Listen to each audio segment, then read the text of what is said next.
Between the two of them. The inside of coats. Watkins gets too heavily involved. And that's Whitehead and Coates.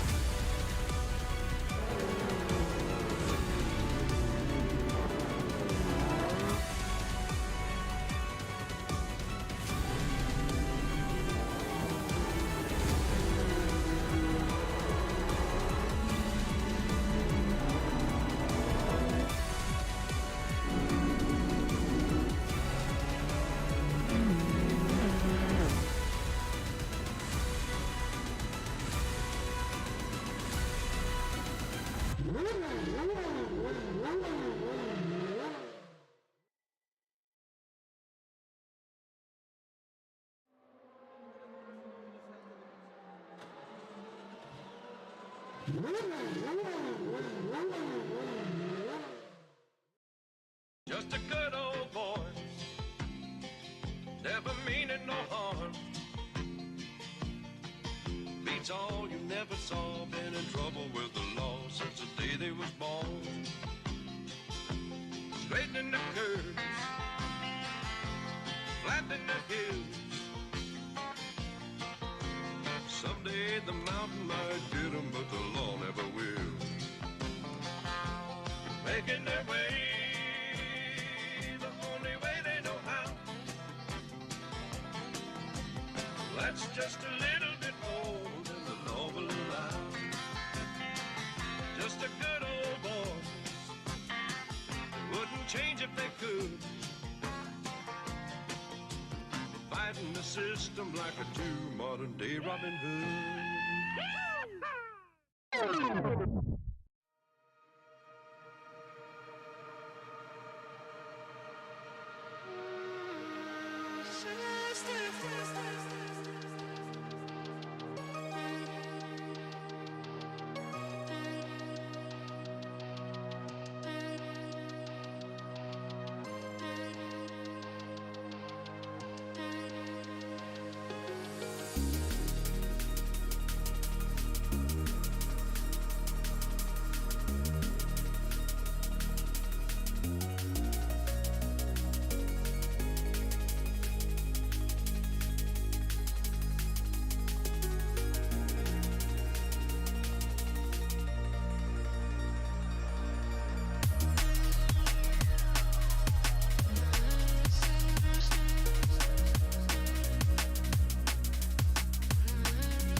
We'll turn this around. Don't turn us around. We'll turn this around.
We'll turn this around. We'll turn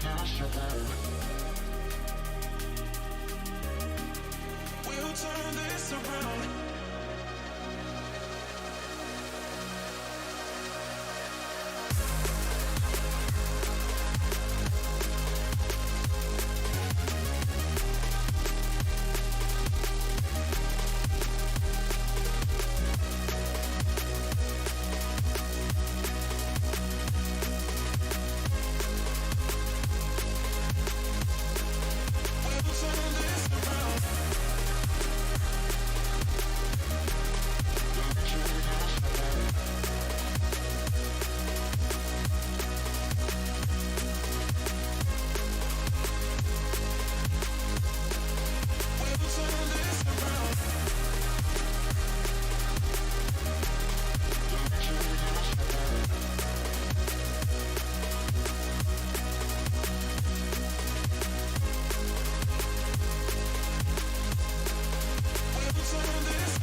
Good evening, everyone. Welcome along to the VRRC and the final round of the AGON by AOC MX5 Cup, the USA Tour, coming to its conclusion this week. And after what's been a very, very competitive season of racing, we've got one driver looking very good in the points and the rest of them all trying to end their season on a high. It's going to be a fascinating night. Just the one race tonight, one of our double distance pit stop races to round out the season in style. Andy McEwan and Jack Oliphant in the commentary box. We've got a full quota of commentators this weekend, or this week I should say, here to talk you through the action. I had to miss around a couple of weeks ago. Jack was off gallivanting in Europe last week, but Jack, great to have you back. With a suntan, I imagine, after your time spent over in Greece and ready and raring to go for the final round. Well, I can say the same to you, Andy. Weren't you off in France the week before? It was raining in France, I should tell you. Oh, right. Well, it's glorious sunshine in Greece. I'm sorry to tell you. No, it was it was very nice indeed. I am excited to be back, though, obviously, for the finale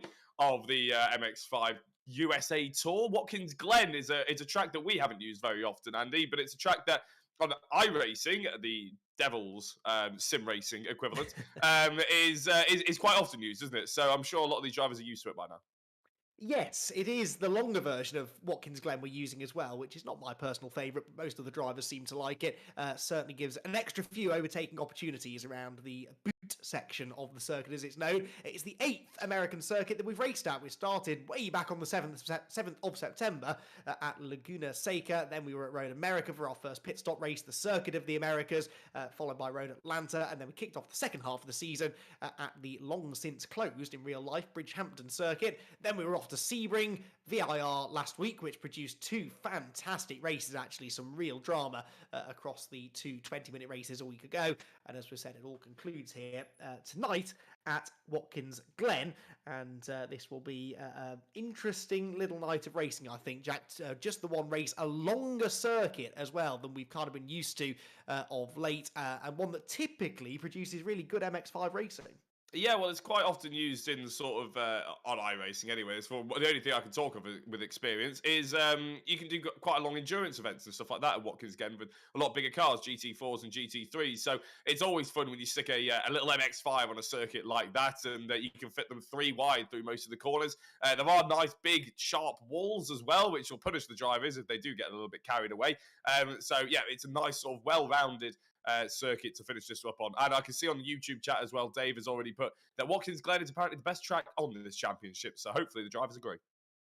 Indeed so. Dave may be slightly prejudiced because certainly a week ago, VIR proved not to be the best of circuits for his friend Josh Martin, who was quick, but unfortunately had a couple of incidents. It was Eric Axelson, though, who came out on top a week ago. His race win from pole position in race 1 was followed up by a safe and steady championship points banking exercise in race 2, where he managed to finish 4th, but spent most of the race trying to dodge others who were intent on driving into each other, it seemed. And Eric managed, in true Eric Axelson fashion, to pick his way through to a 4th place finish. It was his first finish off the podium for 6 races, would you believe? And it was still enough to net him the top point score over the night. Joel Lask also had a good points haul, outscoring slightly Kyle Felvers, and that was significant because those two went into the round the other way round. Felvers was second in the points, Lask was third, and as you can see, that is still the way it looks, but gap heightened significantly to just 4 points between the two of them, with Axelson 37 points ahead. So Eric Axelson has a good lead. It is double points on offer tonight because it's a longer race, so 50 points for a race win, for example, as opposed to the normal 25. But even so, Axelson's looking good. Felvers second, Lask third. That really is where the battle is, Jack, because those two not only are very evenly matched in the points, but they have been on track pretty much every week.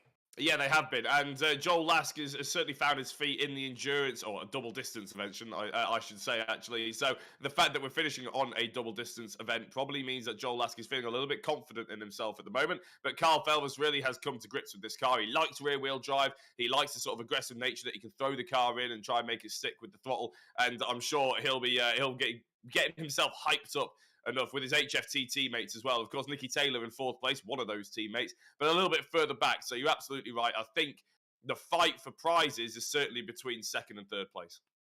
Indeed so. Nicky Taylor almost a race winner, actually, in that second race a week ago. But in the end, Joel Lask was able to come through and grabbed the advantage after Nicky and Carl Felvis got to battling for the victory, but Nicky 4th in the points, Josh Martin 5th. That could still change, and Elliot Dalton-Air is still part of that fight too.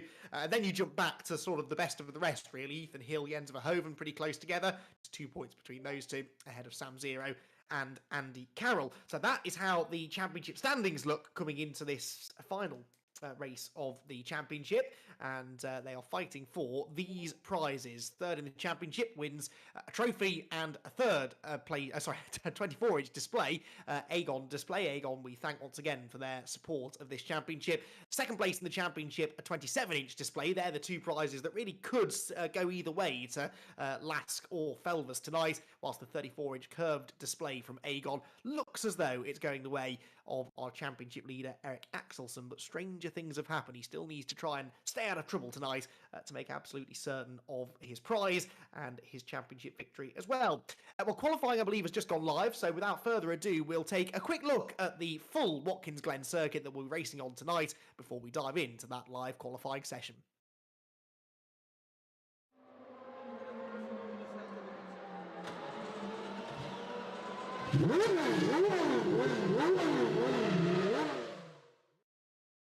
Welcome everyone to the final round of the AGON by AOC MX5 Turbo Cup. We are here rounding out an amazing season at Watkins Glen. Into turn 1, the focus is all on getting a good exit and really nailing the power here, as any speed you can carry on the exit will carry all the way up through turns 2, 3, 4 and then down the back straight.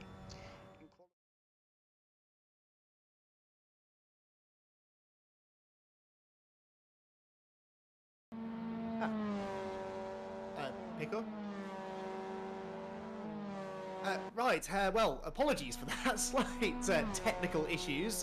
We will have a good opportunity, though, to look at the way the circuit looks, because we're on our way into the qualifying session, and tell you what, Eric Axelson can be our guide instead of the Watkins Glen circuit. He's just going through onto a flying lap, 2 minutes 1.3 is the benchmark lap time he set, and he's heading up through the S's now, these flat-out right left-handers over the top of the hill, through turn number 4 here, onto the long back straight, and this is where that slipstream really takes effect in the early stages of the race in particular. I'd be very surprised if the driver leading onto this straight still holds the lead by this point. When you turn into the bus stop chicane, heavy use of the curbs there, through the right, through the left, not that much curb, Eric, that was a bit of a mistake, a bit too much curb through the first of the left-handers, sent him out wide, and that messes up his line then slightly into the carousel, that cambered right-hander. Down the hill, we're now on to the boot section of the circuit, the extended layout of Watkins Glen, and this really tricky off-camber downhill left-hander, so easy to scrub wide of the apex before you send it into basically the complete opposite corner, a positively cambered, steeply uphill right-hander, and really you want as late an apex there as you dare to try and get the best momentum up over the top of the hill and into the final few corners now, 4 corners to go. That initially get progressively tighter before opening up at the end of the lap. This difficult right-hander again, slightly off camber, easy to miss the apex, as Axelson did slightly there, but accelerates on up the hill into this really now tight left-hander. 3 more corners left on the lap. Again, late apexes, quite a wide circuit in these quite long corners, meaning you've got to be very precise with your racing line.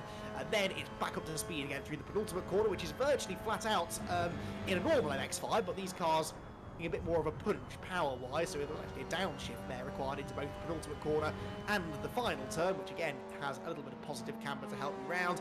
And that, Jack, is a lap of Watkins Glen. I have to say, round of applause for doing your best Lewis Edwards impression. That was very well talked about. Aren't I supposed to be the driving expert in this commentary team, mate? You're supposed to be the lead commentator. No wonder we left it to it on your own last week. No, it was well done by Eric Axelson. It was only good enough for 2nd place, wasn't it? Carl Felvis has taken the early initiative. He's got himself up to that pole position. Now we're expecting the times to come down because it's a very long lap that we've got here. It's almost 2 minutes. So the number of laps that they'll be able to do in this shortened 10-minute qualifying session will be all the more important. So Carl Felvis with that early 57.4 will be very pleased with it, and especially as his championship rival Joel Lask is all the way down in 5th at the moment. Yes, Joel Lask has been a bit of an enigma these last couple of rounds because he started the season off very strongly, didn't he? Not necessarily winning races, although he did win the first of our double distance races at Road Atlanta. In fact, that really has been Lask's speciality. He won the double distance race at Road America and the next one at Road Atlanta as well. So he has had a couple of longer race victories, plus he won that reverse grid race a week ago at VIR. But whilst he has these weeks where he's very good, he also then seems to have some weeks where he's strangely off the pace. Circuit of the Americas, remember, he had an 8th place finish in race 1. Indeed, the first week at Laguna Seca, he didn't even finish inside the top 5. So Joel Lask has the potential to go up there and win races for sure. In fact, his 3 wins is only 1 fewer than Eric Axelsson, the championship leader. But Jack, it's been Axelsson's consistency and Lask's lack of consistency that has created that gulf between them in the points. Yeah, absolutely. Yeah, Lask, I mean, when we arrived at Road America, we were gushing about how quick he was over 1 lap, and if he couldn't do it for the whole double distance, and then just kept putting in those fastest laps, and he was absolutely rapid, and we were gushing over him after that, and then all of a sudden he drops away slightly again, and then comes back for the Road Atlanta, and it's been one of those seasons for Joel Lask. I mean, hopefully he's joining us for the next championship. Maybe he can put his foot down a little bit in a touring car. We've seen that he can drive in front-wheel drive, and he can drive in a touring car, and that is, of course, the next championship.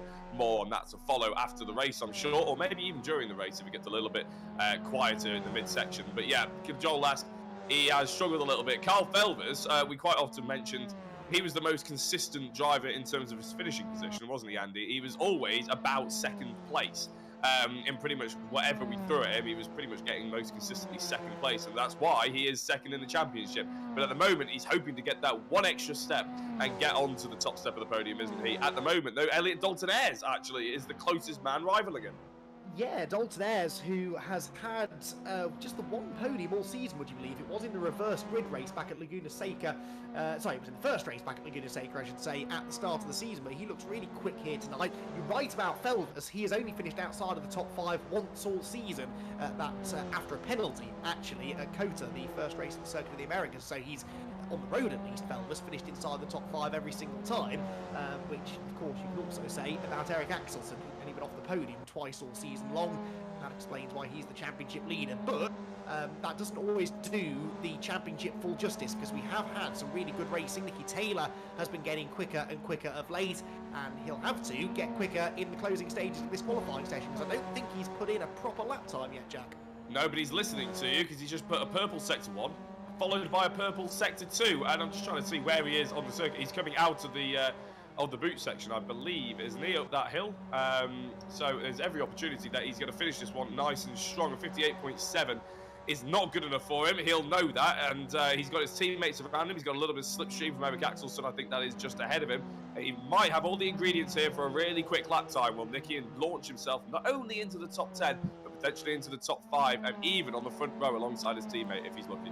Yeah, it looks to me like he spent most of this session towing his teammate around, which perhaps explains why Felvers is on pole and Taylor's down in 12th, but that might now change, and it does, because by 0.2 of a second nearly, Nicky Taylor goes to the top, but he will be towing Felvers around on what will be the final lap of the session, so already a HFT Racing 1-2, but Kyle Felvers could do with getting that pole position. It's a bonus point in his fight against Joel Lask for 2nd place in the championship. Through the S's they go then. Taylor quickest now then, from Felvers 2nd, Josh Martin 3rd, Elliot Dalton-Ayres 4th, and Eric Axelsson only 5th. The worst that he's qualified all season long is 3rd. That came at Road Atlanta, another double distance race, interestingly. And here at Watkins Glen, Axelsson does seem to be struggling a bit. Well, Lewis Edwards, I heard before we went live, and I'm going to throw him under the bus here, he accused Eric Axelsson of sandbagging because he was 5th in practice. Well, I don't think he was sandbagging. I think he is not struggling, because that would be a bit harsh, because anybody who qualifies in the top 5 is doing pretty well on this kind of grid. But I think it's maybe not going his way. But then, of course, Andy, it doesn't necessarily need to go all of his way, does it? Because he's got such an abandoning lead going into this round. Yeah, absolutely. 37 points clear. With drop scores, they rather come to his rescue, because even if he did not race tonight, then this would become his drop score, and he would score back the points that he was previously dropping. That was a 34-pointer. I actually think at Road Atlanta it was earlier on in the season. So essentially he's guaranteed 34 points tonight, and that really makes it very, very difficult, if not impossible, for the others to outscore him by enough points. But Axelsen is racing tonight. We therefore expect him to bank at least some points, and that should be more than enough to get him over the line in the championship. But he would like to do so with a race victory, and as good as Axelsen's been all season long, he's only won one of the 3 double distance races that we've had so far. That was the most recent one at Sebring, and he improves his chances of winning tonight slightly by jumping back into that top 3. So his 100% top 3 starting record at the moment looks safe. But about the HFT boys, they do swap around with a good toe from Nicky Taylor. It's Kyle Felvers who goes to the top by 27 thousandths of a second. That was just about the perfect qualifying session for that team.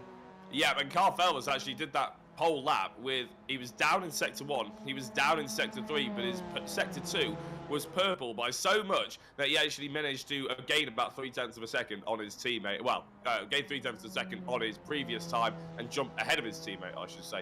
Only by a couple of hundredths, but every little helps, and that means they're going to lock that out. And crucially, with Nicky Taylor not really being involved too much in the championship fight, that means Carl Felvers has a rear gunner, and even though Joel Lask is all the way down in 6th place, Carl will feel just that little bit safer. Yes, I think he will, won't he? Joel Lask's 6th position. Now, he is on a lap. So too is Eric Axelsen ahead of him, but Axelsen, I believe, has been off the track, or he's exceeded track limits on this lap, and I wouldn't be surprised to hear that Joel Lask just did as well, because that was very wide, heading out onto the boot section there. But Joel pushing on this final lap of the session, getting a small toe, maybe, from Axelsen up the road, and trying to find anything that he can to improve upon 6th position. He's 6/10 down, which over a near 2-minute lap is not bad by any stretch of the imagination. He's still going quickly, but Joel Lask really ought to be up there challenging the HFT drivers. On his day, he's more than capable of doing that. Now, he is improving on this lap, Jack, but how far up the order might he be able to jump? Well, that's the golden question, isn't it? If we're looking at his sector times, his sector 1 is fairly equal to Nicky Taylor, only a couple of thousandths in it. But his sector 2, he's just improved a 43.79, and that is about 0.3 of a second quicker than Nicky Taylor's previous lap. So I think Joel Lask is in for a shout at top 4. Lewis Edwards just put in that he's guessing top 4 for Joel Lask. I'm going to say top 3. I think Eric Axelsen's in a little bit of trouble here. He comes across the line, he doesn't improve at all. So that shows how much we know in the commentary box. Excellent. You teed that up perfectly then, Jack. And again, he did go faster in sector 3. I don't know why he hasn't gone any quicker, but yeah. Oh well. Well, he did improve by about a 1/10.5, didn't he? But it wasn't quite enough in the end to jump up from 6th position. Right then, qualifying is over. We will be moving into race 1 very shortly, just on the other side of this break.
final qualifying session of the season in the AGON by AOC Mazda MX5 Cup sees a second pole position of the year for Kyle Felvers. Kyle Felvers second in the championship coming into this final round, and he joins us now in the commentary box. Kyle, that looked like the perfect qualifying session for the team, really, with Nikki towing you around a bit at the start, then Nikki took pole position and gave you the tow on the final lap. That looked very well orchestrated.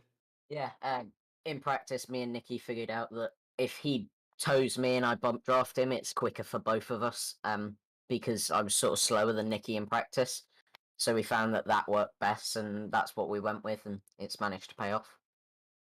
It really did, and it means that now you two are starting on the front row of the grid together. Now, we saw you have some pretty entertaining battles a week ago at VIR, with Eric now so far ahead in the championship standings. I'm anticipating more HFT battling again tonight.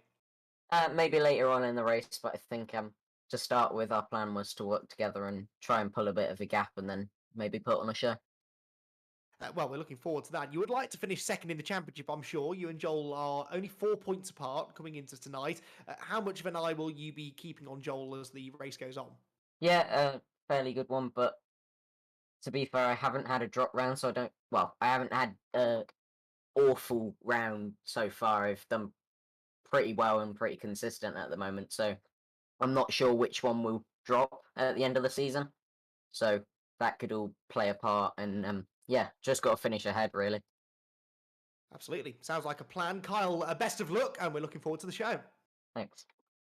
So Kyle Felvers then starting on pole position for our final race of the season, Jack. It seems a bit strange to be saying that, really. These 8-week seasons you'd think would feel like they're going on forever, but when the racing's been as good as it has been this season, they do have a habit of flying by. Yeah, I think it's because we've sort of mixed up slightly the double distance races and mixed them in a little bit more with the sprint races. I think it's kept it quite fresh. It means we have a little bit more to talk about as well, because as we've already spoken about with Joel Lask, some drivers really are stronger in the double distance than they are in the sprint races. So it means we, in theory, should have a little bit more of a competitive championship over the course of the weeks as well. Obviously, Eric Axelsson has proved us completely wrong with that theory and has been pretty dominant throughout regardless. I mean, if you cast your mind back all the way to Laguna Seca, Andy, it was unfathomable that anybody would come out with a race victory. He was that dominant, but some drivers have stepped up, haven't they? And that's why we do have an exciting finish. Yeah, that's so true, actually. We both sort of predicted at the start of the year that we knew that Eric would be quick. He'd been quick in the MX5s previously. He's only got better since we last had an MX5 series here on VRRC. And then when he went to stuck it on pole position and dominated that first race, yeah, it looked ominous, didn't it, for everybody else? Yeah. But thankfully, for us, and indeed for the sake of everyone else racing in the championship, Eric has proven himself to be beatable. It's, like I said, just that consistency, and that has been the remarkable thing about Eric. His qualifying has been good, his consistent race results have been impressive, and we know his starts are very good too. So even though he's not starting from pole position here today, I wouldn't bet against him gaining some ground before turn one. Well, not even before turn one. We got that massive run up the hill, haven't we? And into the chicane at the end of the back straight. And you already mentioned in qualifying and during that sort of hot lap that you took us round, that is going to be whoever's leading going up the hill probably won't be leading when they get to the actual braking zone. And I think Eric Axelsson will probably be gunning for that. He'll be hoping for that going into that particular chicane. That's for sure. That slipstream, the hybrid as well, of course, with 10 lots of 15 seconds. No, 15 lots of 10 seconds. I should know this by now. Over the course of the race. And, of course, 3 different compounds of tyre. But as you can see on that timing tower, everybody going for the medium tyre. So not the soft, not the hard, but the one in between, funnily enough. And that is the tyre of choice then for the very start of the race. 15 activations. You can see that's the green column on the timing tower. And that will glow orange when the drivers are using hybrids. Some of them, I'm sure, about to jump on that button now because the race is going to start. Away we go then, and immediately the 2 HFT teammates do jump onto the hybrid, but Axelson's away really well. Tries to get up the middle of them. They're almost 3 abreast into the first corner, but Axelsson, I think, sensibly there, back out of it, settles in behind the 2 yellow and white cars. Out of the first turn they go. Felvers the leader, Taylor second, and someone off further back, that's Alec Iyengar in the barriers. Now then, Jack, let's see whether that plan to work together sticks for the HFT drivers. Well, I'm slightly surprised that Eric Axelson actually used the boost to start with, because I'd have thought he would have saved one and used it now, and then he would have had at least one in the bank. But yeah, Carl Felves and Nicky Taylor, are they going to move out on each other? Is Nicky Taylor going to play the game and bump draft? No, they go into the braking zone, and actually Josh Martin has made the move on Eric Axelson, and there's a nice little gap all of a sudden, Andy, isn't it? If you look in the rearview mirrors, if you're Nicky Taylor, you're probably feeding that back to Carl Felves. Just go, we've got this now, let's be consistent. Yeah, absolutely. Whereas there's a real sense of urgency for that black car in 5th position. Joel Lask, he's gained 1 position at the expense of Elliot Dalton Ayres, but he really needs to try and get after those top 2, doesn't he? Through the left-hander they go. Dalton Ayres is trying to come back at him, the red and black number 84 car. It's Josh Martin who's broken through into 3rd position. Axelson 4th. 5th, 6th Dalton Ayres, and in 7th position that's Ethan Hill, the blue and black car, and as they all jockey for position, those 2 HFT teammates are driving as one. They are virtually pushing each other around the track, and it sounds like, Jack, this is something they practice, not just for qualifying, but for the early stages of the race as well. Yeah, it was something that Eric Axelson didn't practice, or hasn't practiced at all this season, is being overtaken on the opening lap, because Joel Lask has just got past him. We've said about the urgency that Lask is probably feeling. Well, he's overtaken Dalton Ayres, he's now overtaken Axelson, he's almost hitting a wall, he's pushing everything at this, isn't he? But you're right, I think the 2 HFT boys, what Kyle said before we went into the interview, is actually that he should probably thank Nicky Taylor more than anybody else through that qualifying. He was probably more pleased with Nicky's performance than he was his own performance. I don't think he actually mentioned it in the interview, so I thought I'd give Nicky the shout out now and give Kyle the benefit of the doubt, because there's a lot of emotion going into this race for him, and I'm sure his heart rate's probably bumping already. Yeah, for sure, but the fact that Nicky was up there on the front row with him meant that they immediately could work together, provided they held 1st and 2nd through turn 1, which they did. Lap 1 in the books then, Felves and Taylor leading, then nearly a 2nd back already to Josh Martin in 3rd, who's on the hybrid, and that is Joel Lask contact with Elliot Dalton Ayres, and that is not a good place to be banging doors. They got lucky there that they both managed to keep going in the right direction, Jack. Yeah, I'm not entirely sure how Joel Lask has fallen down. I think I was looking at my timing screen because he was ahead of Eric Axelson and Josh Martin, I think, at one point. But now he's back battling with Elliot Dalton Ayres, and they're still going side by side. This could get a little bit too feisty for my liking, and probably a little bit too feisty for Elliot Dalton Ayres' liking as he gets bumped at the rear end. Nothing to do with Joel Lask, that one. I think it was something to do with Scott Bugner, potentially. I don't like to speculate, but yeah, that's unfortunately not ended the race early for Elliot, but it has somewhat put a dent in the early proceedings. And Bugner then also had a big moment as he was going through the carousel, so I think he had a bit of a hip check from Ethan Hill as Ethan was trying to dodge the wayward Dalton Ayres. So lots going on there, and yeah, a miracle that nobody made any significant contact with each other or their surroundings there, and they're all still in the race, but that does now just split that front-running pack a little bit more. You're right about Lask having initially been ahead of Axelson. He ran wide coming out of the next corner on the previous lap, up onto the grass and nearly into the barriers, so that's where he dropped back behind Axelson, and then of course ended up under threat from Dalton Ayres, who now, Jack, begins the fight back. Yeah, and well, we know Elliot's got some good pace, but it's a bit of a shame, isn't it, really, that the top sort of 5 or 6 have somewhat made this gap amongst themselves. I'm sure they will close that up as the race goes on. We do have 36 minutes left, so it's probably wise that everybody just calms down just a touch, use their hybrid wisely, make sure they've got no damage on the car, starts thinking about strategy as well. Now, we have tweaked the tyres, so the softs aren't really an option in high-grade, high-friction surfaces like here at Watkins Glen, which means we are going to be on the mediums. And what we tend to see, Andy, over the course of the season is people just wait until bang on halfway, don't they, and then come in for the new sets of mediums. Maybe if we do another championship like this where we have variable double-distance races, maybe we'll encourage them to have to do 2 different kinds of hards or softs or hards or mediums or something like that, 2 different compounds. I can hear Rich Hayden thinking about that as we speak. That's a very good idea, Jack. I would back that wholeheartedly. Here comes Dalton Ayres, back up the inside of Ethan Hill. That's for 6th position again now. So nice little slipstream up the back straight. But Dalton Ayres has really left himself in a tricky position now because he's got to use up his stuff a bit more now to get back to where he was. He'll have to use a bit more hybrid, he'll have to take a bit more out of those medium tyres just to get back to breaking even, really, which is what he's done. He's back into 6th position now. Remember, he started inside the top 5 at the head of the field. That was Ethan Hill, was it not? What on earth happened there, Jack? I think just going through the corner, and the rear end just rotated. I don't know whether he got the power too early, whether he was on the hybrid as he came onto the power. I mean, that is a bit of a dangerous game. You can just hit the hybrid a little bit too soon, but for me, it didn't look like an area of the circuit where you would hit the hybrid at all. So, yeah, a bit of an interesting one. probably just a boot too much full of power.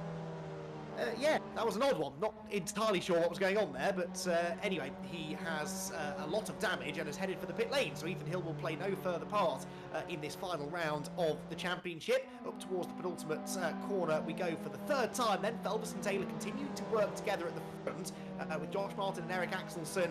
Well, they were closer together than this a couple of corners ago, but Eric just doesn't seem to have the raw pace. This is bizarre. I know he's carrying maximum championship ballast, he's carrying maximum handicap ballast as well, but he was a week ago at a much hillier and more technically demanding circuit in VIR, and he won the first race from pole position, so I'm not entirely sure what's going on here. No, well, I was going to theorise exactly that. Obviously, I wasn't here for VIR. We did have it up on the big screen, actually, in Greece for the guests to come and watch, because we wanted to prove what we do to all the guests at Stream 2022. But, yeah, we could hear your wonderful voice filling up the hall, over drowning out the music, actually, Andy. Everyone was loving it, don't worry. But, yes, you're absolutely right. I was going to actually say on that track walk round that we did, there is a lot of uphill section through the uphill S's, and then through the boot as well. You come out of that cambered, sweeping hairpin, and then you're straight up a hill and in an MX5, regardless of whether it's a 2-litre turbo or anything that we've got in, or with the hybrids or something. It's still a bit of a struggle to get up that hill, and I thought maybe the weight was going to really kill the drivers who are at the front end of the championship. But yeah, I don't think it's that. I think you're right. I think Eric's just not got to grips with the circuit. He only did about 34 laps in practice, which is probably about 50 less than what he would normally do. So maybe he's just taking it a little bit easy because he doesn't need to throw everything at this particular race. But yeah, it's still, we're seeing him out of position even in fourth place, which is still a good result. Yeah, it's not terrible, is it? Let's be honest. I think you or I would both be quite happy to be sitting in fourth place right now. So, but yeah, by his very, very, very high standards, we expect a bit more. And he does now have Joel Lask right on his rear bumper. So Joel Lask looks like he has got some pace, hasn't he? But there's a reason for that. He has been using his hybrid. He's already halfway through his 15 allocations of that. So I get it, he's doing everything he can just to get to the leaders, but he's going to have nothing left as and when he gets there. He has 7 uses of the hybrid left, so 70 seconds total, and there are 120 seconds of hybrid left available for those 2 HFT drivers, for example, and he's back on it again now down the pit straight. So short-term gain, yes, but this can only end in long-term pain, surely.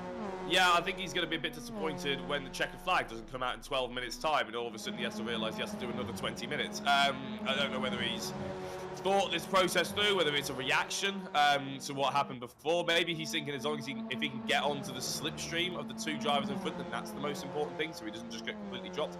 We'll have to wait and see. But Eric Axelsson is not messing around. He's caught back up to Josh Martin, who gives him a little bit of a flash of the light, gets himself into 3rd place, and, well, he's going to be under attack into the braking zone, I'm sure, as we see Josh Martin look to the inside, but has to wait to make any kind of move. Maybe he's hoping to use Eric Axelsson to catch up to the front 2, because I think Josh Martin, probably even Dave in the chat, will probably admit that he's not got the pace of the front 2. Yeah, certainly, although a lot of that will be because he didn't have a slipstream, I think, because he was keeping up with them for the first couple of laps, only losing a 10th here and there, but that slipstream is worth so much around here. So yeah, let's see if these 2, or 3 indeed, choose to work together.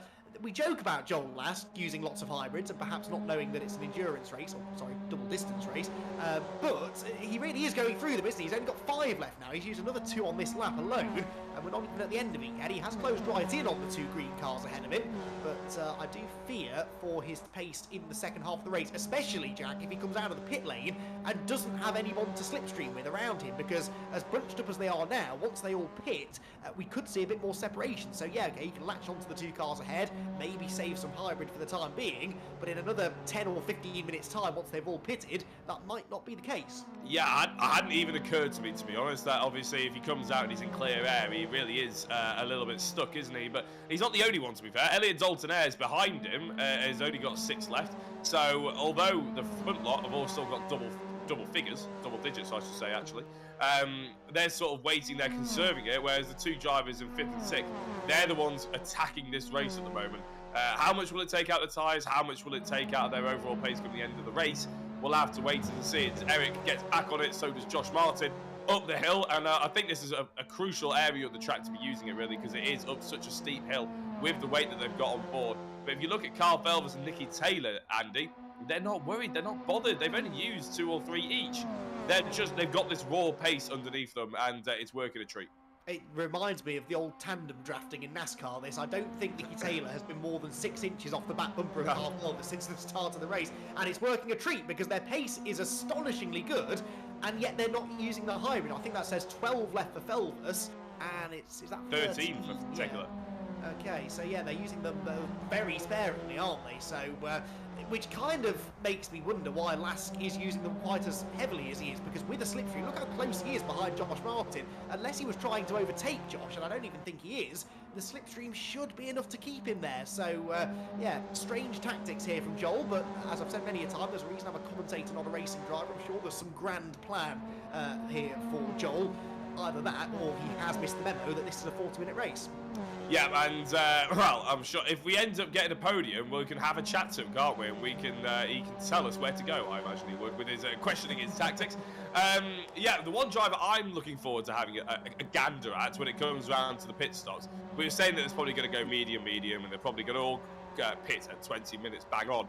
Andy Carroll doesn't normally go that way, does he? He normally tries to do something slightly different. Now, I'm actually slightly disappointed that he's got the medium tyres on to start with. I was hoping he would be the rogue outlet that would go hards or softs and try something completely different, give us a little something to talk about. But Andy Carroll, somewhat struggling down in ninth place, doesn't really have the pace, a little bit too far of Jens Verhoeven. It's not quite been his day so far, but you never know. A tactical masterclass, or a Hail Mary, as we'll probably call it, might end up getting him into the top 7 or 8. Well, I'll give him this. He is doing something slightly different in that he hasn't touched the hybrid button yet. So, okay, he's on the same tyres as everybody else, but he is saving that hybrid, and the hybrid seems to be worth a good chunk of time around here. So, especially if you don't have a slipstream, that might be the difference between you being able to catch cars and not. Hello, that was a lead change. That was Nicky Taylor being allowed through, I think, by Kyle Felvers, and that's because Eric Axelson is pulling Josh Martin and Joel Lask a little bit closer to the top 2. That gap was 1.8 seconds a couple of laps ago. It's down to 1.3 now, so if Felvers believes that Taylor is the quicker of the two, this makes perfect sense, doesn't it? Well, and it's also that means they're employing the tactic that they employed in qualifying, which, according to Kyle, was the quickest way of doing it, which was actually to have Nicky ahead, who is ultimately a little bit quicker out of the two of them, so he can tow Kyle Felvers along without losing too much of his own time, because he is just naturally a little bit faster. And you can see they've started using the hybrid once or twice as well over the course of the previous few laps. Now, Eric has as well. Eric has just initiated it. He's only got 8 left. But it's clearly shown that the HFT boys are starting to sweat a little bit. Very much working together, which they were very much not doing a week ago at VIR. It was very entertaining to watch, but this is proper teamwork now from these two. Nicky Taylor then out in front, and he will now probably have to start using the hybrid a little bit more just to pull that train along, but they really have paired off now, haven't they? Taylor and Felvers first and second, Wilson and Martin third and fourth, and they are dropping Joel Lask. Joel Lask, I think, now starting to feel the need to save hybrid. He's only got 2 left after all, and we're not even halfway through the race yet, so he is trying his best to stay with them without using the hybrid, but it's not really working. And actually, Elliot Dalton-Ayres is catching him now slightly in 6th position, but once again, these 6 drivers proving to be the class of the field, as it's been most of the season. Others have occasionally got in there amongst them. Ethan Hill, for example. We've seen Jens Verhoeven have some decent runs. Scott Buckner as well, since he rejoined the championship, has had top 5 pace, but this week it seems that there is a bit of a pace differential between these 6 and the rest. There you can see that bump drafting. That is hard to do, Jack. I know from painful experience. Even when it's a teammate pushing you along, it is fraught with danger. I think I've seen you in an MX5 championship being pushed along and then pushed significantly into a wall because they hit it at just the wrong angle, actually. And yeah, I felt your pain back then. I would feel their pain right now, actually, because they're doing everything perfectly for the last 15 minutes, but they've got 25 to go. That is a lot of concentration that they're going to have to employ over the next 25 minutes. And yeah, fingers crossed they can carry that on, that's for sure. But yeah, Eric and Josh, I think, are trying to copy them somewhat, aren't they, in that 3rd and 4th position. Who's got the endurance? We'll have to wait and see. Who's going to pit in the next 5 minutes as well? Is there an undercut on potentially? We'll have to wait and see, but it's going to be exciting. And hopefully, I've already seen a few negative comments about these endurance races, double distance races to start with. But you don't get this tactical analysis and tactical theory when you are just doing sprint races, do you, Andy? And it's something that, as commentators anyway, is quite interesting to delve into. 100%.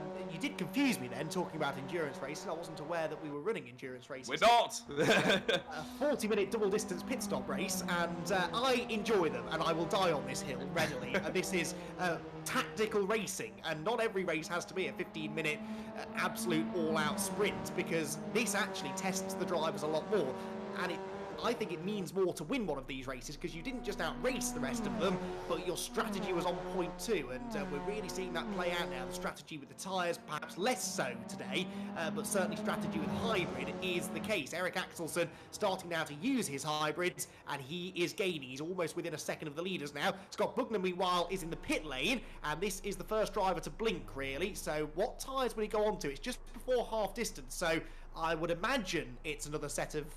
Never mind, he is retiring from the race. We'll move on swiftly from that, shall we, Jack? Yeah, no, he just fancied maybe he's going to jump in and do the commentary for us. Ethan Hill, we've actually seen in the YouTube chat as well, saying that it's most certainly a championship to forget for me, unfortunately, for Ethan. Hopefully you'll be back. Both Scott Bugner and Ethan Hill will be back for the Touring Car Championship, which we'll briefly mention now, because it has to be brief, because the gap between second and third, Andy, if I'm not mistaken, is come down significantly. And that won't help either. Nicky Taylor with a big wobble there as he came through the corner, and that will definitely delay them. Yeah, look at that gap coming down. So suddenly Axelsen is on them. I wonder, here we were sort of thinking about Eric being a little bit off the pace and the weight hurting him. Was he maybe just saving the tyres? Because now we are into this middle portion of the race. It's like he's flicked a switch, isn't it? He's suddenly up there with them. He's got the tow. He's only got a few less hybrids than the two ahead of him as well. He has 7 left. It's 12 and 11 for Taylor and Felvers respectively. But he's been catching them and now has the slipstream.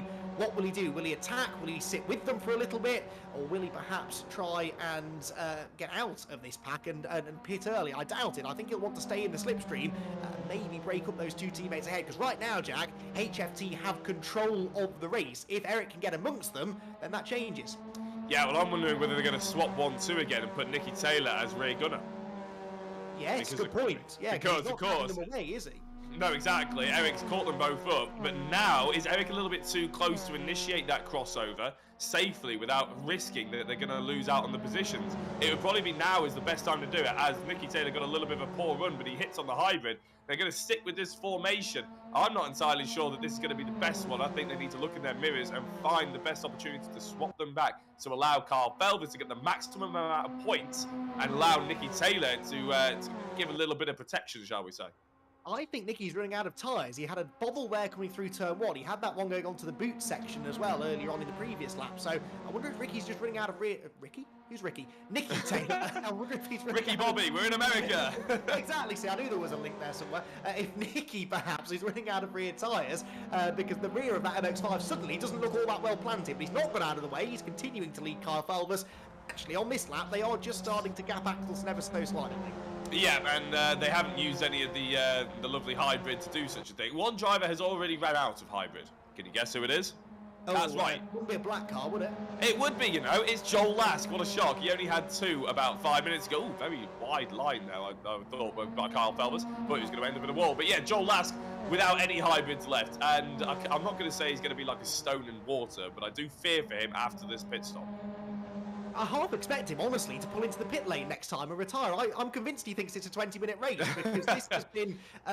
this was exactly the perfect strategy to deploy if it is a 20-minute race, because, you know, this would be the final lap, or the penultimate lap, maybe. So, yeah, we'll see, but he's at least caught back up to them, so he's back in the slipstream train. These top 5 very, very close together now. The aerial shot shows that perfectly as they come through the final couple of corners and out onto the pit straight again. Lask again just drifts a little bit wide and comes across the line then to not start the final lap, but to approach the halfway point in this final race of the season. Nicky Taylor leads, his HFT Racing teammate Carl Felvers is second, third is Eric Axelsen, the championship leader, fourth Josh Martin, 5th, Joel Lask, and that red and black car of Elliot Dalton-Ayres continues to hang around about a second and a half or so behind them in 6th position. It's all still to play for this. I agree, Jack. I don't really fancy Lask's chances of a win, but the others around him all still in contention. Yeah, I mean, we've seen chaos ensue in other MX5 series, including this one a little bit. So maybe Joel Lask is just waiting here and getting ready for good vibes to come his way. We'll have to wait and see. But at the moment, he's clattering over the curves just as hard as everybody else. He's just struggling a little bit on the straight, obviously up the hill and through the S's, isn't he? But realistically, he's doing a half decent job with Zero. Hybrid Sam Zero, speaking of which, is coming in, and he's joined by John Jones in the pit lane. Now we imagine this is bang on 20 minutes, as close as you can get it for them. They're going to go onto the medium tyres, and we'll have to wait and see how long they're in the pit lane for. I suppose that's the only thing we can really grab from this particular experiment. Yes, well, John Jones can't quite decide whether he should leave or not. He's sort of creeping down, and there we go. Now he gets going again. So John Jones then rejoins the race, back ahead of Sam Zero, who has dropped to the back of the field. Sam Zero hasn't done every round this season. You can't help but think that if he had done the whole season, he would probably have been scoring regular top 10s. It's very difficult, though, in your first season of racing in the VRRC to be up there with the really quick guys. So hopefully Sam sticks around for the next championship, and we'll see him a little bit closer towards the front. But they do both rejoin the circuit, both on the medium tyres. I think realistically, Jack, if you were thinking of changing onto the soft at the pit stop, you need at least another 5 minutes, don't you, really? Because it looks like even the mediums are starting to run out of grip after about 15-20 minutes. Yeah, and as Eric Axelson, as both HFT boys come into the pit, and Josh Martin does, and Joel Lask, it's only Eric Axelson out of that top 5 that carries on.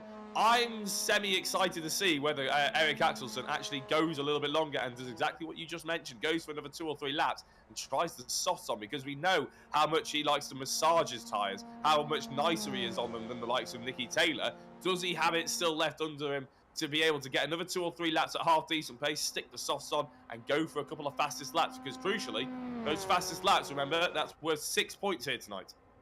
Yeah, that's true, actually. 6 championship points, and that could make the world of difference, particularly in that very close fight for second in the championship. I also wonder whether we might see Joel Lask stick the soft tyres on, because he's out of hybrid, so he might as well give it a go. No, he has come back out on the mediums. I think they all come back out on mediums, so that is sort of as we predicted. So Nicky Taylor then is 5th. He's the first of the cars to have pitted. Carl Felvis will be the second of those that have made a stop, with Lask now, interestingly, ahead of Josh Martin. Yeah. Only just, I think they're side by side, actually, but those two had briefly swapped around.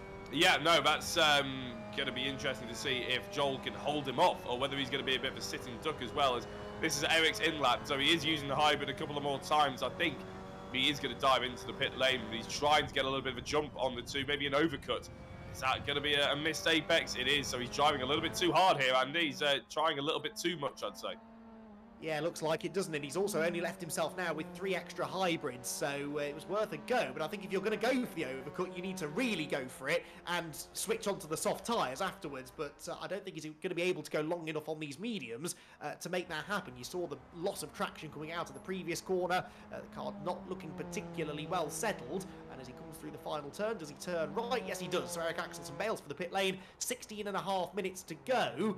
It's a brave man here who would put soft tyres on, I think, and Eric Axelson not normally want to rock the boat, particularly strategy-wise. I expect him to come back out on the same tyres as the rest of them, but we'll see. Yeah, and Elliot Dalton-Ayres comes in as well, and I'm curious to see. Josh Martin hasn't actually got past Joel Lask on that lap. In fact, Joel Lask is pulled away by about 0.2 of a second, so maybe everything we were saying before is absolute rubbish. It wouldn't be the first time, Andy, would it? That we've been proven wrong. Carl Felvis has got about 17 seconds to catch up before he gets into the leader's race. You can see them on the right-hand side of your screen now. And is that Nicky Taylor pulling it? In fact, Carl Felvis is ahead of Nicky Taylor. Here comes Eric Axelson. Ooh. Andy, this is going to be closer than I thought. It is, because Axelson's going more slowly, but he's got the shorter route through turn 1. He might well come out ahead, but they will have the momentum. So that overcut worked. I think the HFT guys got held up by Alok Iyengar, who hadn't yet pitted, and that just allowed Axelson to get the lead. He comes back out on the mediums, as we expected, and with nearly a 1 second advantage. So now it really is important for Taylor and Felvis to work together, not to pull away at the front of the field, but to get back on terms with the race leader. But look, with that slipstream up the hill, they've taken a 1/4 of a second out of him already. This needs to be a really, really good outlap from Eric to try and shake them off. Yeah, and they've got obviously the advantage of slipstream for both of them now, haven't they? So it's not just one punching a hole in the air for the other one. Nicky Taylor, who is Kyle Felvers confessed is the quicker of the two this evening, also has the advantage of now abusing Eric Axelson's slipstream and will be even faster than he was before. And if Eric Axelson runs wide like that, he's going to have to wait to get on the power, and that's not going to help him either. Going to feel the pressure. We've seen him absorb pressure so much this season. Has he got one more race in him? Has he got another 15 minutes to hold on to that race lead and take home yet another race win? If it was anyone other than Eric, I would bet against him immediately, because he's only got 2 hybrids left, and he's giving a slipstream to the HFT boys, who are working together, have, what is that, 7 and 8 hybrids left respectively. But we've seen Axelson pull off these seemingly impossible drives in the past, because he has got the raw pace normally to at least sort of stand his ground. And if he does get over all defensive, it could allow the likes of Lask, Martin and Dalton Ayres to close in as well. One of them drifting a little bit wide over the grass there. That might have been one of the HFT drivers, Jack. It was Nicky Taylor, and well, Lewis Edwards in the chat has said before that Nicky Taylor was quite aggressive on this car. He likes to drive it in and really make the tyres work, and well, we're seeing that exactly here at Watkins Glen, aren't we? And that's probably why he's quite quick. He really does assert himself on the tarmac, but doesn't always necessarily mean that you've got the long-term pace under the car. And that tends to be what Eric Axelson has. Having said that, Carl Felvers is throwing it a little bit too much through turn 1 now. Has to get back on the circuit before he abuses those track limits. So the HFT boys, they're not hanging around. They're not waiting for this race win to come to them. They are attacking it and attacking it hard.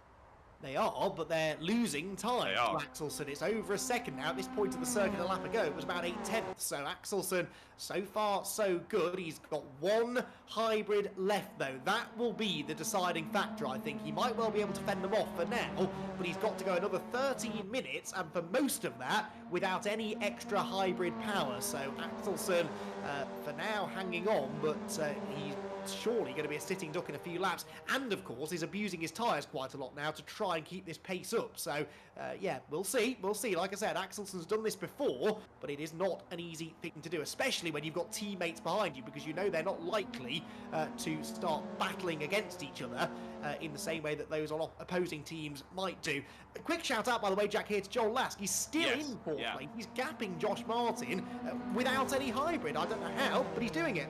Yeah, and I was about to point it out, not because of his fight with Josh Martin, but actually because of his fight in the championship with Kyle Felvers. Yeah. Felvers is now 3rd, and Joel Lask is 4th. If the HFT boys can't get past Eric Axelson, like we're expecting them to catch up, they can't get past him very quickly. 3rd and 4th are going to be banked up next to each other. And all of a sudden, if you're talking championship-wise, Joel Lask is in with a shout, as long as he can keep Josh Martin at bay and carry on moving forward. And to be honest, I think Josh Martin is smart enough to see that Joel Lask will be a lot more desperate to overtake the 2 in front of him than he will be than Josh Martin is to finish 1 place ahead. So this is going to be a very interesting psychological battle between not only HFT wanting to win the race outright, but Nicky Taylor wondering whether he should go behind Carl Felvers to play rear gunner for championship points, or whether Joel Lask has really got the pace to carry on catching up to the 2 in front of them. It's fascinating stuff at the moment. Yeah, the best thing that can happen for Lask here, actually, is a battle for the lead, because he's dropping back now slightly as the 2 HFT teammates are starting once again to get back in the tow of the race leader, who, by the way, is now without hybrid for the remaining 11 minutes and 20 seconds. If they all start fighting for the lead, like Lask might be able to close in, and he does need to beat Felvers in this race. He's 4 points adrift of Kyle coming into this one, so he would need to outscore him by at least 1, maybe 2 positions, I think, depending on exactly how far up the order they are. So yeah, if there is a bit of a fight that breaks out at the front of the field, then Lask might just be back in this, but 2.3 seconds is a bit too far back to get any sort of a slipstream. You really want to be within a second or so of the car ahead, and that is the gap that we see now between 1st and 2nd. Look, it's down to 0.7 of a second. Nicky Taylor and Kyle Felvers giving it absolutely everything they've got here to catch Eric Axelson, who I think is now a little bit wounded without any hybrid. Yeah, I was about to bring up the fastest lap point as well, actually, as we were talking about where they need to finish, whether Joel needs to finish ahead of Kyle XYZ. The fastest lap is currently held by Josh Martin, 57 dead, well, 57.03 to be precise. Kyle Felvers got 57.1, but Kyle has all of those hybrids available to him. So if he just saves them for the last lap and he sees a little bit of clean air ahead of him, he might tell Nicky Taylor, just move out of the way, I'm going to go for fastest lap, just 1 flying lap, and then he banks those extra 6 points, he can relax. That is a good point, actually. Remember Felvis as well, as Lewis Edwards has just reminded me, also got the bonus point for pole position. So Yes. that extends the margin slightly now to about 5 points between them. But yeah, I think you're right. The HFT teammates might need to keep on working together here. They're still not catching Axelson, though. Every time I think they're going to get there, Eric just seems to pull it back out to 7 or 8 tenths or so. Now, the gap is less at this point of the circuit than it normally is, in that it's about 7 tenths heading into the S's rather than a full second, and that might just allow them to get a bit more of a slipstream. Look at that gap coming down. It's down to 7 tenths, now 6.5 tenths, 6 tenths, 5.5 tenths. Yeah, they're going to be with him, I think, this time by the time they get to the bus stop. Yeah, I'm not entirely sure how he put in a green sector 1 on the last lap without a hybrid up that hill, but he's not managed to repeat the feat, has he? And going into the chicane, they're not quite with him, but you would say as they get out the chicane, you'd be starting to look in your rearview mirrors if you were Eric Axelson. Now, we've spoken about how he is immune to pressure, how he's so calm and collected when he's in the car, massaging those tyres, looking in his rearview mirrors only when he needs to. He knows when he needs to defend. He knows when he can take his normal racing line. But right now, Nicky Taylor is all over the back of him, isn't he, Andy? You've got to think, no matter who you are, that's a scary prospect, because Nicky is one of the most exciting drivers in this championship. That's one way of describing him, that's for sure. We enjoy watching him. I don't think Eric Axelson will enjoy seeing him in his mirrors, because you know that Nicky's going to go for the move. He's got hybrid, he's got a slipstream, he's got a circuit with lots of long straights. He's also flashing the lights, which, as we know, is worth at least another 0.3 of a second a lap. And so I think it is only a matter of time before he has to go at Eric Axelson. And he's got nothing to lose either. Precisely, yeah. He might as well go for this. He cannot really improve his championship positions, not without a bit of a miracle. 4th is as good as it will get, so I think he's going to go for it. Just needs to time it right, though, doesn't it? Do it up the back straight with a slipstream and hybrid and maybe a push from his teammate. It should be a done deal. Yeah, there's no point forcing it with 8 minutes to go, but equally there's no point not going for it at all. If there's an opportunity, you can bet your bottom dollar that Nicky will go for it, and that's one of the reasons why we love having him in the VRRC championships. He's made a name for himself in every single championship that we've had at VRRC. If you're a little bit bored in the race, look at Nicky, something will happen eventually, and that is exactly what's going on right now. He's pulled Carl Felvis with him. Joel Lasker's been dropped. He hasn't been overtaken, to be fair. He's still in 4th place, but he has been dropped. He's all the way at the bottom of the hill as these guys are climbing in towards the right-hand apex. And Andy, I think there's going to be a race lead change here in a couple of 100 meters time. You might be right. Here we go. He's in the slipstream. He goes to the inside line, and just like we prophesied, he goes for the lead, but Axelson fights it through the bus stop. Fair play to Eric Axelson. That is another man who doesn't really have a lot to lose here, and he's going to make this the widest MX5 in existence for the next 7 and a bit minutes. So battle is joined at the front of the field. Axelson is outnumbered because it's one driver against 2 HFT teammates. He's outgunned as well as far as his hybrid is concerned, but he is not going to give up this race without a fight. No, the Swedish assassin, he only needs 1 bullet, doesn't he? It doesn't matter how many guns the rest of them have got packing. So he brilliant driving, though, from both. Because I feared at one point during over the course of those apexes and curbs that we were going to have a big crash, and they potentially involved quite a few drivers as well. But they managed to keep it together. Maybe Nicky Taylor will think twice before launching another mission on him. We'll have to wait and see. Well, let's see. I think he's definitely going to have another go, but I think that the thing that saved Axelson there a little bit was the fact that Felvis wasn't right up on the rear bumper of Taylor. He needs to be pushing Taylor through that gap when Nicky goes for the move. The other thing that happened was that it dropped about half a second to the group behind. So Lask and Martin, who I think are still working together, are still in with a shout. So again, Carl Felvis needs to do everything in his power to make this move happen quickly rather than watch another side-by-side battle between the 2 drivers in front of him. Axelson swerves over to the right-hand side of the road, breaking the toe. Taylor doesn't know where to go. Yes, he does. He goes up the inside line. He was on the hybrid. That's why. And Taylor gets the lead, but now Axelson tries the switchback, looks for the inside line in towards the S's. I think there's a small overlap, and Taylor has to leave the door open. Eric Axelson back through into the lead. Oh my days. Where's Carl Felvis put his car? That is the ultimate question, isn't it? If I was Felvis, I'd just be lifting off. Let them deal with it. Let them get on with it. But he just has so much overspeed, and he's not using the hybrid probably wisely because he can use the slipstream instead. Can he bump his teammate Nicky Taylor through on the inside? He's trying exactly that. This is what we saw about a lap ago. Eric Axelson held onto it, and he holds onto it again. He forces Nicky Taylor to command the curb, bounce all over them, and all of a sudden Eric Axelson holds on to the race lead, and I'm not entirely sure how. this is something else. This is why he is the championship leader and champion-elect, really, at this stage of the season. He's 5 minutes away from wrapping up this title, and he wants to do it with a race win, and if he can do it, it'll be surely the hardest fought win of his season. Joel Lask is now only 1.2 seconds behind these three, so every time they go side by side through the bus stop, they drop about half a second or so to Lask behind. So another lap of that, and he'll be right back within slipstreaming range, and I think that we probably will get another lap of that, because there's no way Axelson's going to escape from these two. They'll be right back on him again, heading up that hill. I'm just replaying it in my head. That switchback on turn one, back up the hill, was very, very brave indeed. In fact, everything both of these drivers are doing are extremely brave. I mean, they're very fast corners, both up the hill and into that bus stop chicane. And there's a championship not necessarily on the line for Eric Axelson, but certainly for Carl Felvers, and there's a reason why he's being a little bit more tentative. But it's stunning stuff to end the championship. This is what we want to see here at VRRC in any sim racing championship. It's just the fact that you want to be able to see the drivers going to race hard, race fair right until the end.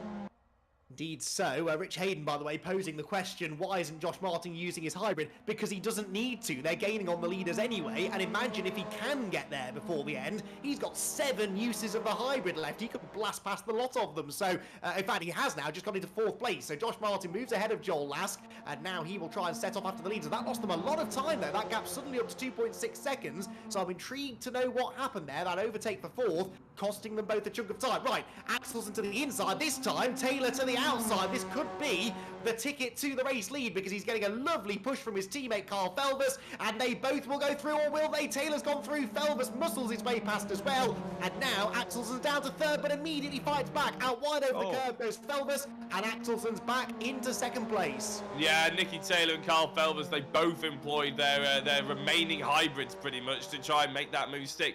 Nicky Taylor got through, but now he's lost his friend. He's lost Kyle Felvers, who's squandered back behind a squirrely Eric Axelson there by the looks of it, but has managed to cover it all back. You're right, Josh Martin does have a whole host of hybrids up his sleeve, and to be honest, I don't think he's done a bad tactic, has he? Here he's got 5 left still, and he'll be able to catch up to these two that will fight. Carl Felvers probably will fight Eric Axelson just to try and catch back up to Nicky. Nicky's got nothing to gain now. He might as well just go and try and win a race. Eric Axelson is going to win a championship.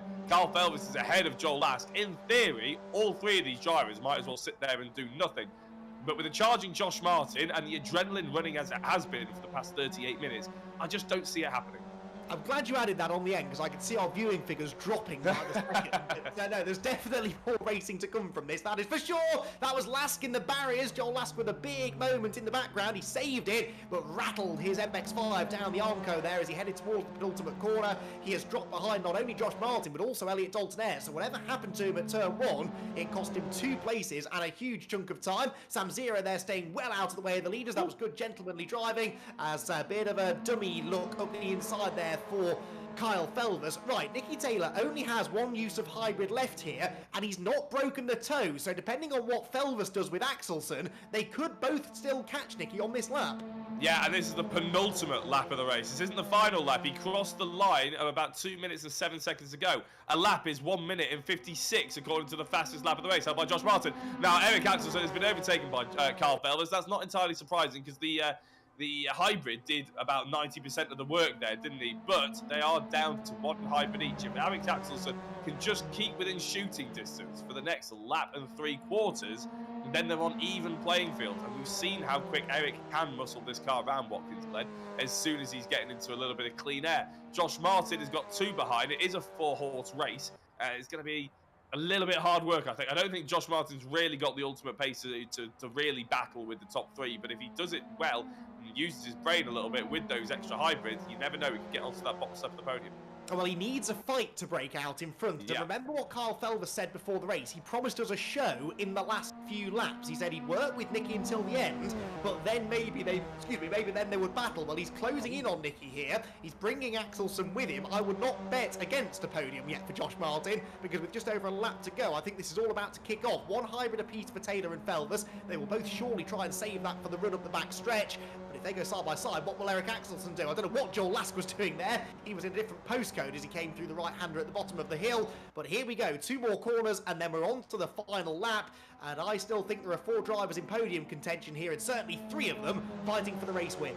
I love it though, don't you? As I said, there's not that much to fight for these guys, but they still want that win. They still want the personal pride. They want to come away with this. It's been such a long, hard race. It's been a tactical nightmare for some of them, and they just want to make sure that they've got that pride and they've got something good to talk about when they come into the commentary booth, which, fingers crossed, 3 of these 4 drivers will do, because we don't want any of them to have a big crash and we end up with people who are, well, further down the order, shall we say, inheriting a podium, while these drivers who have driven so well and so clean end up coming together right at the end. That's not what we want. But they do have a good slipstream, Andy, don't they? Eric Axelsson right there, ready to go, but Carl Felvers and Nicky Taylor using that hybrid, and that's it. They are done and dusted in terms of hybrid. It's now a straight fight between the 3 of them.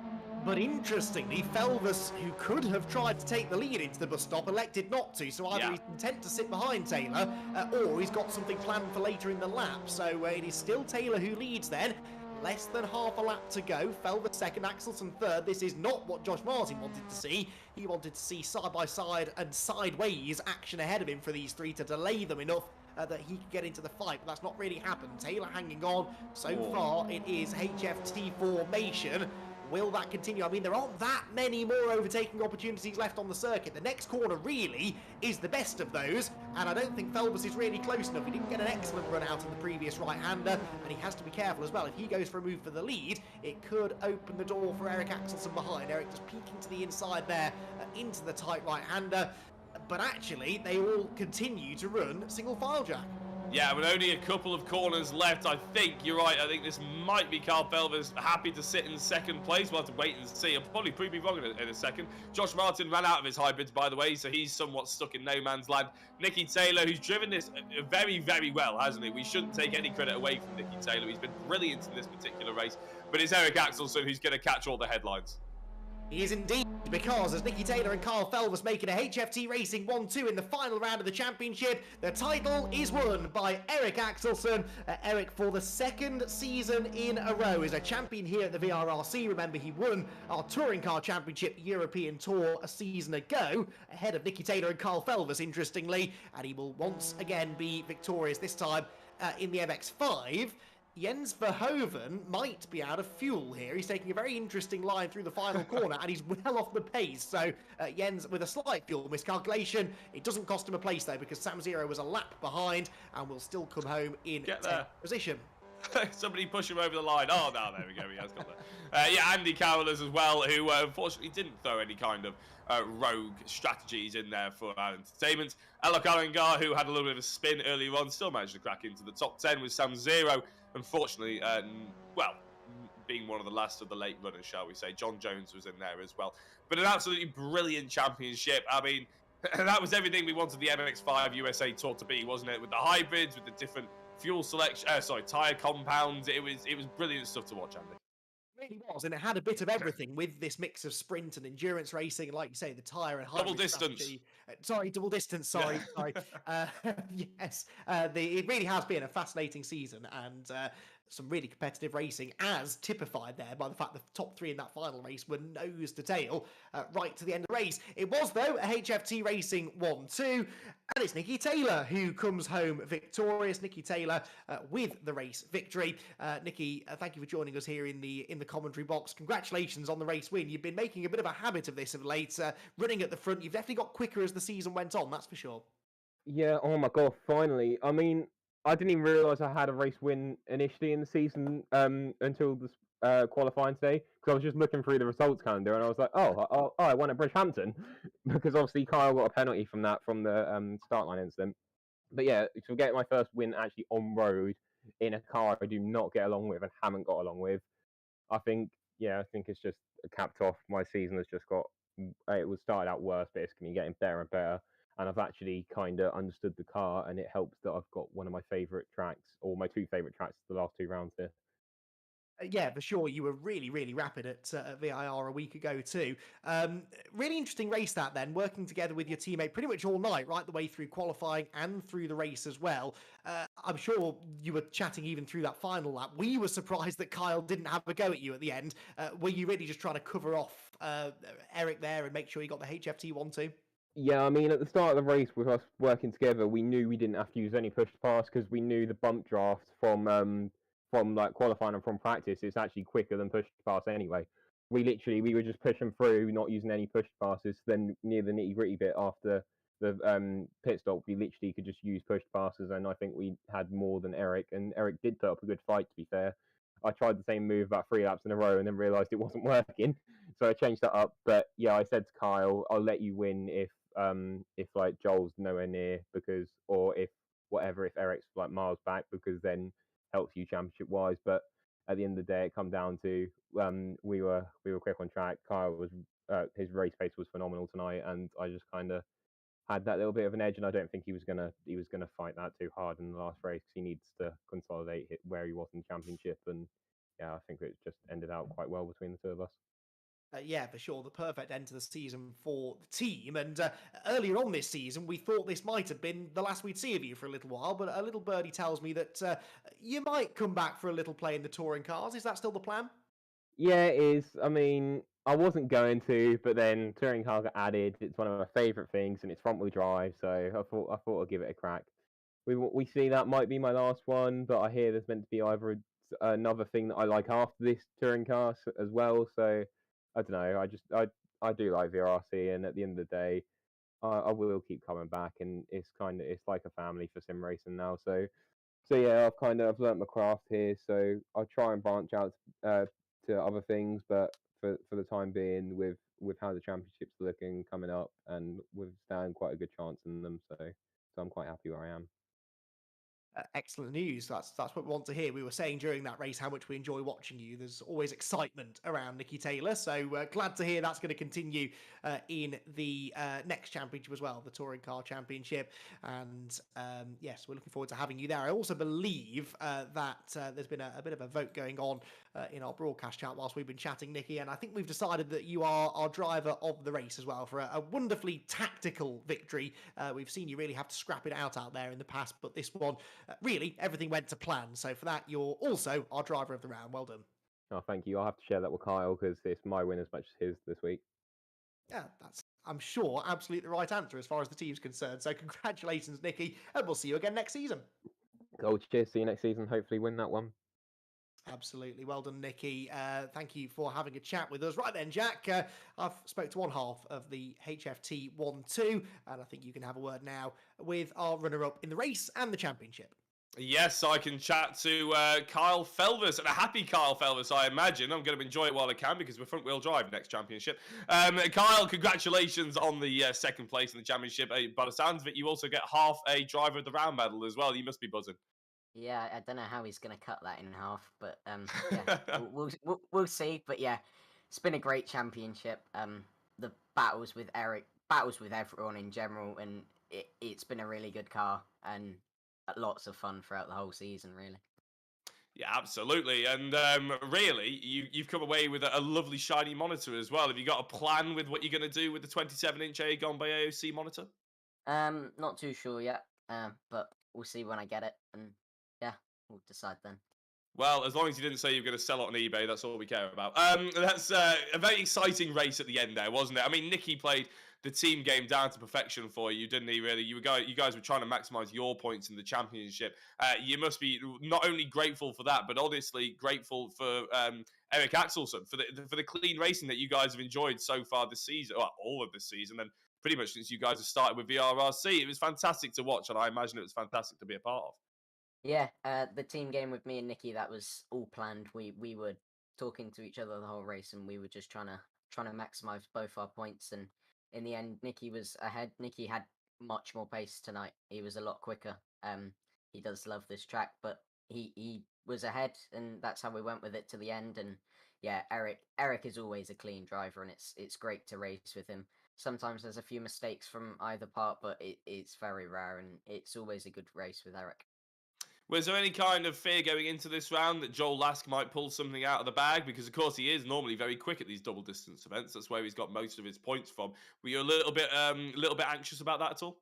Well, in start of quali, yeah, but once me and Nicky got first and second in quali, as long as we didn't make mistakes and as long as we could keep working together, we were sort of comfortable that we weren't going to get caught by Joel and Josh. We didn't really expect Eric, but Eric is super quick, so he managed to get us. He is a bit of an enigma, isn't he? Are we going to see Kyle Felvers jumping back in a front-wheel drive car for the touring cars next season?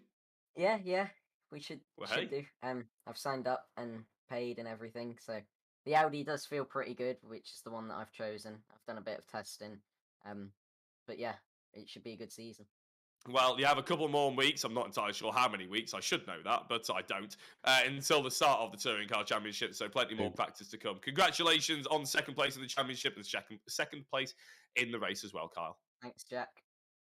Indeed. So speaking of second, I believe it is 2 weeks before the Touring Car Series begins. So not long to wait for what is a series I'm very, very much looking forward to.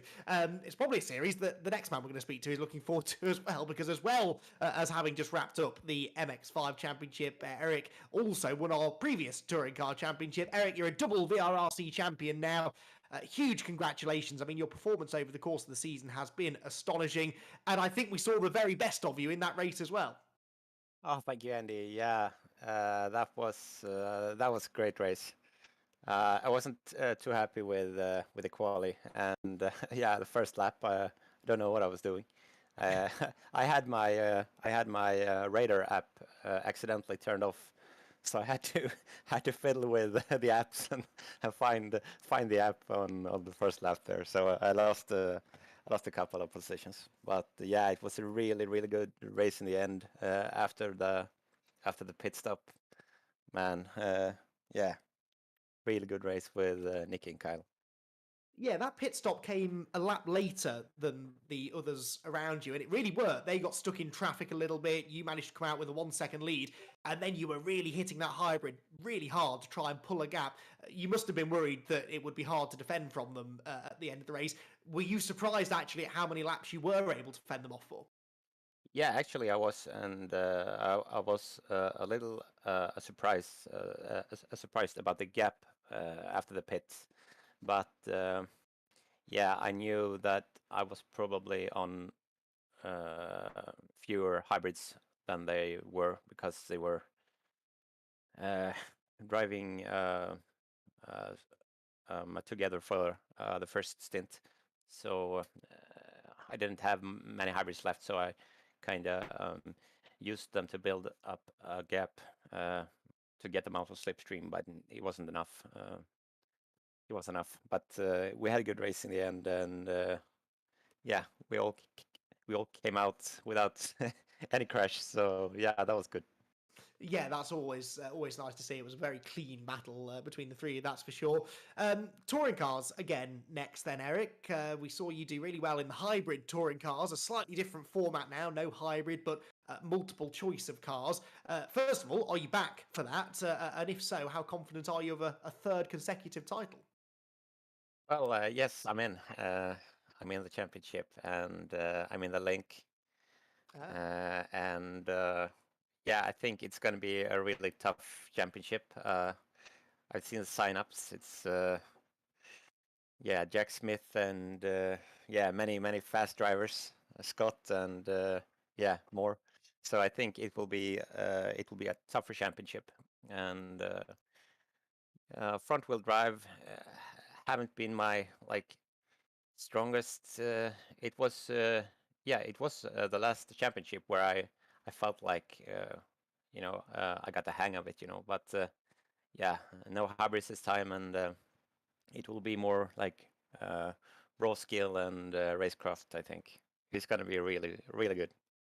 Yeah, we're all really looking forward to it. Some real buzz around that championship, and excellent news that you're going to be back to entertain us again. Eric, massive congratulations for everything you've achieved this season. It really has been astonishing. You've never finished outside of the top 5 all season, more podiums than anybody else, more wins than anybody else. You're definitely a deserving champion, and we look forward to seeing you again in a few weeks' time. Well, thank you, Andy. Great commentating this championship. It's been great to watch.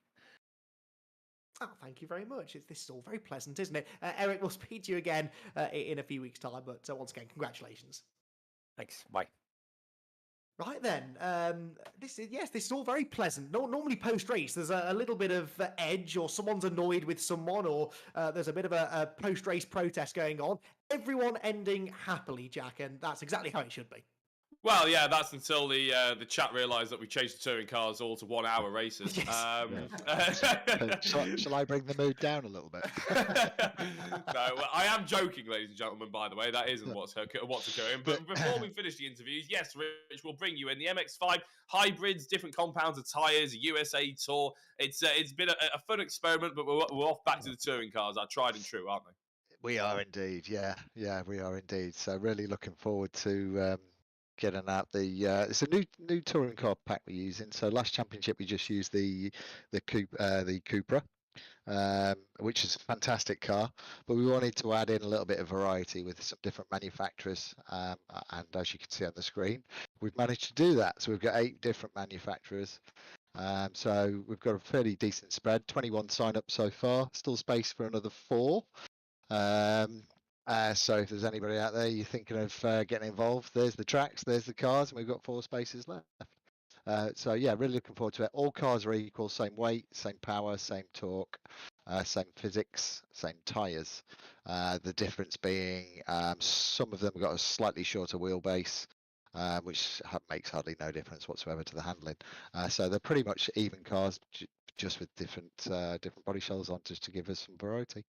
I was going to say, from a broadcasting perspective, it's quite fun to have all of those different cars out there, though, on circuit, isn't it? And it means that some drivers can sort of affiliate themselves a bit more with their car, which is always quite nice as well. We were talking to Kyle Felvers then, and he was a fan of the Audi, wasn't he? And by the sounds of it, for no particular reason other than the fact he likes the Audi, which is quite satisfying. Yeah, absolutely. Yeah, and as you can, I quite like the Link, and I know Eric's chosen the Link as well. So yeah, we've done a little VRRC livery, as you can see on the screen, for the Link car. But they're all pretty cool cars. Everybody's been testing them. A couple of people have swapped around on their choices, but not many.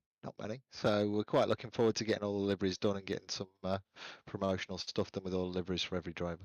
Absolutely. And before we sort of move on and sort of close out the season or anything like that, there is no sort of hybrids. There's no different compounds of tyres or anything like that, is it? It's as straight down the line as you like for touring cars. Absolutely, yes. So it's 2 20-minute races with a 15-minute quali.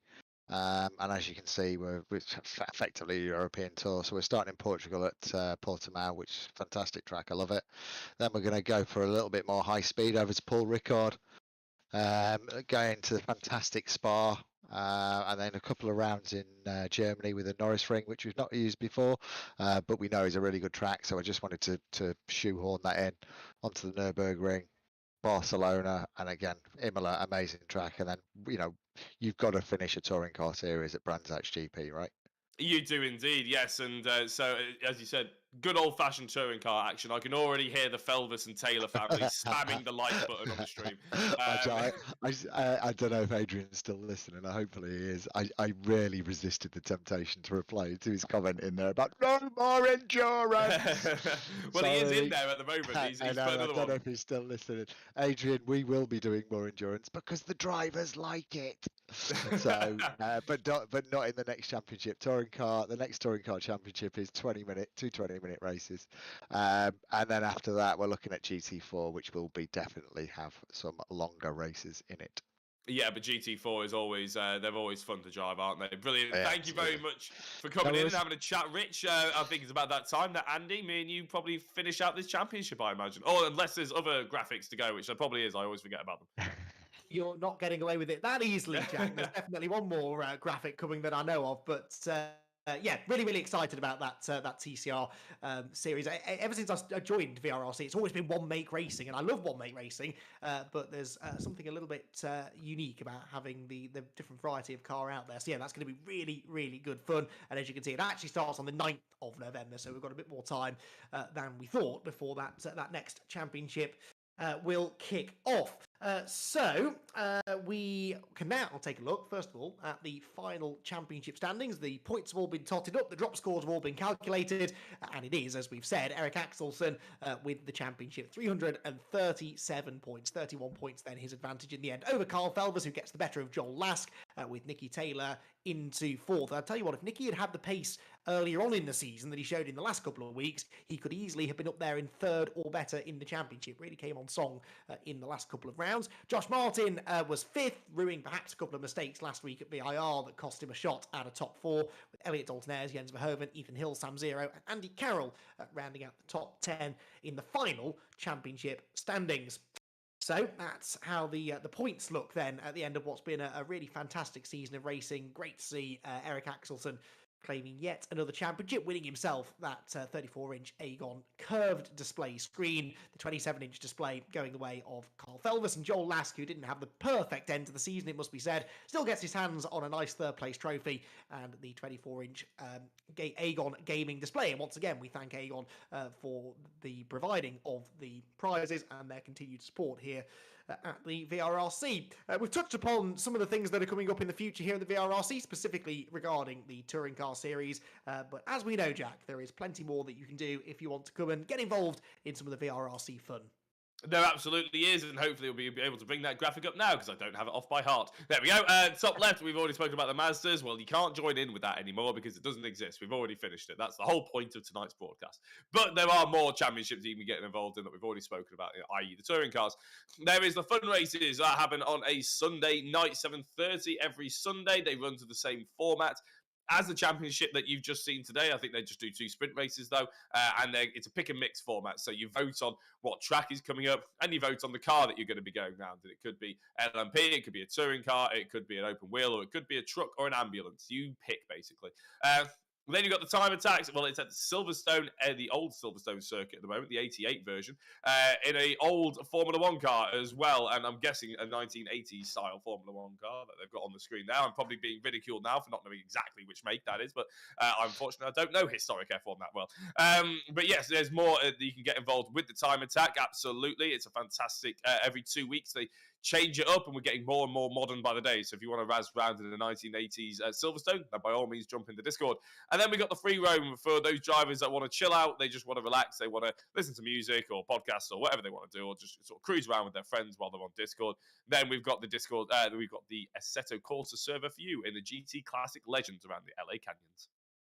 Indeed, we have. And that, I think, now does just about round out everything that we need to talk about here tonight. Thank you so much, everyone, for joining. And those of you who have engaged in the YouTube chat, we may take the mickey out of you sometimes, but we do enjoy having you there, cheering on the drivers and enjoying the show. So thank you very much for helping us to keep these broadcasts as entertaining as possible. Big thanks to Jack Oliphant as well for, as always, joining me in the commentary box, to Rich Hayden, to Lewis Edwards, everyone else who helps put these broadcasts together.